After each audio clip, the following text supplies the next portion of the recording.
Приветствую, друзья! За наушниками компании Queen of Audio я слежу давно и очень пристально. Среди них было такое число откровенных хитов, что нет никакого смысла их перечислять. И вот спустя довольно продолжительное время компания представила свою новую гибридную модель, базирующуюся на 10-мм покрытом титаном динамике и классическом уже арматурном высокочастотном драйвере 395, которым не брезгуют даже в топах. Новинка, на мой взгляд, получилась весьма необычная, со своими особенностями, которые могут как сорвать крышу от восторга, так и отпугнуть рядового меломана. Очень интересно, собственно. Поехали! Пришли наушники в небольшой, но со вкусом оформленной картонной коробке, где все наше внимание акцентирует на названии и гибридной схеме излучателей. А с обратной стороны приведен список из технических характеристик и заводской графика чеха. Особенно здесь надо отметить импеданс наушников равный 23 Ома и чувствительность 106 дБ на милливатт. В комплект нам положили, конечно же, две карточки с информацией о модели, плотный вот такой вот фирменный кейс из кожзаменителя и два набора силиконовых амбушюр разного типа и размера. Кабель внешне вызывает исключительно уважение, тактильно приятный, витой, гибкий, с прямым металлическим штекером на 3,5 мм, заушинами из термоусадки и соединением на вилочных коннекторах 0,78 мм. Аппаратура показала его сопротивление примерно равным 0,318 Ом. Не рекорд, конечно, но вполне себе достойно. Сами чашечки полностью выполнены из какой-то смолы с единственным компенсационным отверстием, направленным назад, средним по габаритам звуководом и ярко окрашенной внешней частью. Насадки на них сидят плотно, а с торца звуковод прикрыт классической уже металлической сеточкой. Смотрится модель превосходно, сидит очень удобно, да и пассивная звукоизоляция тут на высоте, причем с каждым из двух видов комплектных амбушюр. Вот так вот это все, друзья, и выглядит.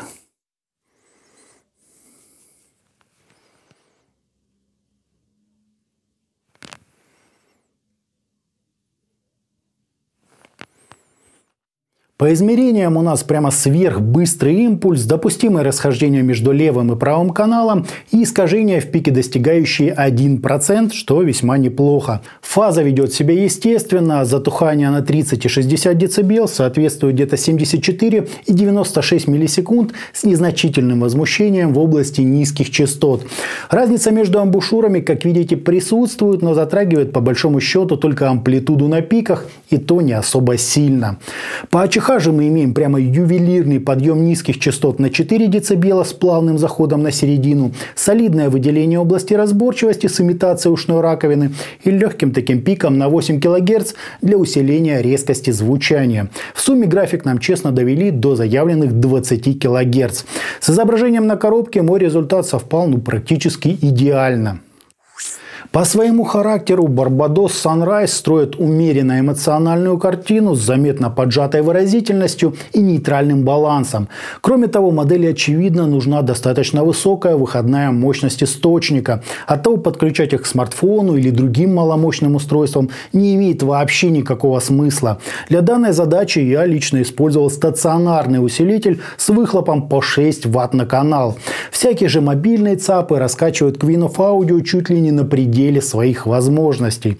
В самом начале тестирования я, кстати, допустил еще одну очень важную ошибку. Заменил насадки на свои любимые от КБИР, те, что с широким горлышком.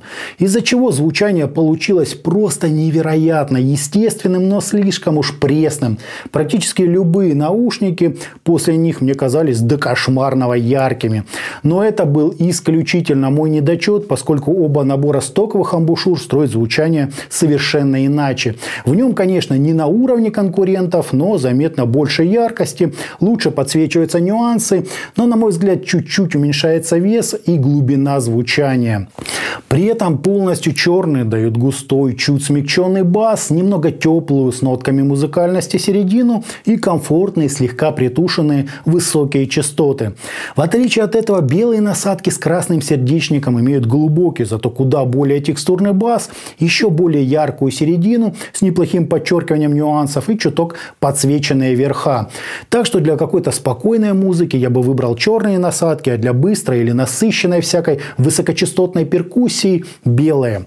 Однако, как вы понимаете, отличия являются значимыми, если у нас есть возможность поочередно менять насадки и слушать. Если же сравнить Barbados Sunrise, например, с 7 Гц Eternal или Kenera Imperial Urd, то от их яркости, как говорится, не останется и следа.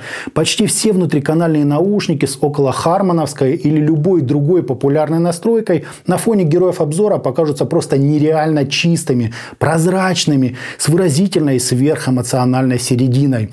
Так что лицом к лицу их сравнивать довольно-таки сложно. Queen of Audio в любом раскладе покажутся намного спокойнее, а кому-то даже немного зажатыми. По факту же к такому звучанию очень быстро привыкаешь и начинает казаться, что это все остальные наушники играют неправильно. Разбирая по частотам, баса, на удивление, мне показалось вполне достаточным, совсем уж прозрачным его, конечно же, не назовешь, но текстуры читаются неплохо. Серединка тоже подается цельной, с приятным аналоговым смягчением и заметно сдержанной энергетикой. Высокие же здесь абсолютно комфортные. Да, далеко не слоистые и не протяженные, но зато без излишней резкости и сибилянтов. Все тембры при этом звучат узнаваемо, подача близка к нейтральной, само же звучание чуть отстраненное, подсушенное, с хорошим таким уклоном в макро. Ну и лично мне в нем немного не хватило собственной массы, если говорить о стоковых насадках. Приходится выбирать либо насыщенность, либо яркость. Если же говорить о общем впечатлении от наушников, то это скорее некий эксперимент. Лично меня в нем озадачивает необходимая для их раскачки мощность. И несмотря на присутствие арматурного излучателя 395, отсутствие прозрачности даже на верхней части спектра.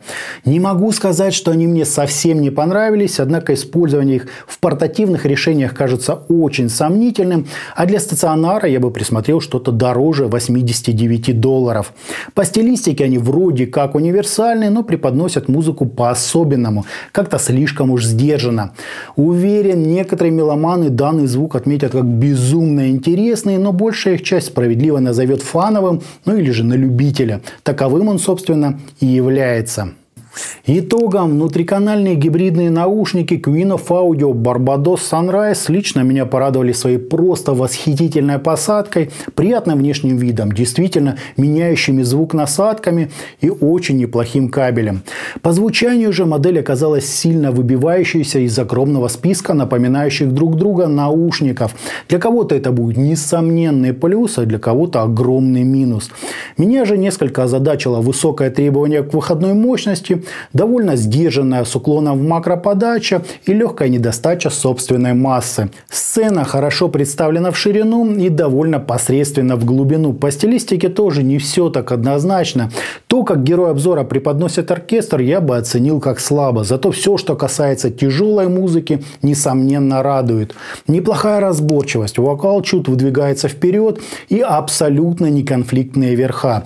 Я лично их рекомендовать не стану, слишком уж спорный набор качеств из тех случаев, когда просто необходимо их послушать самостоятельно.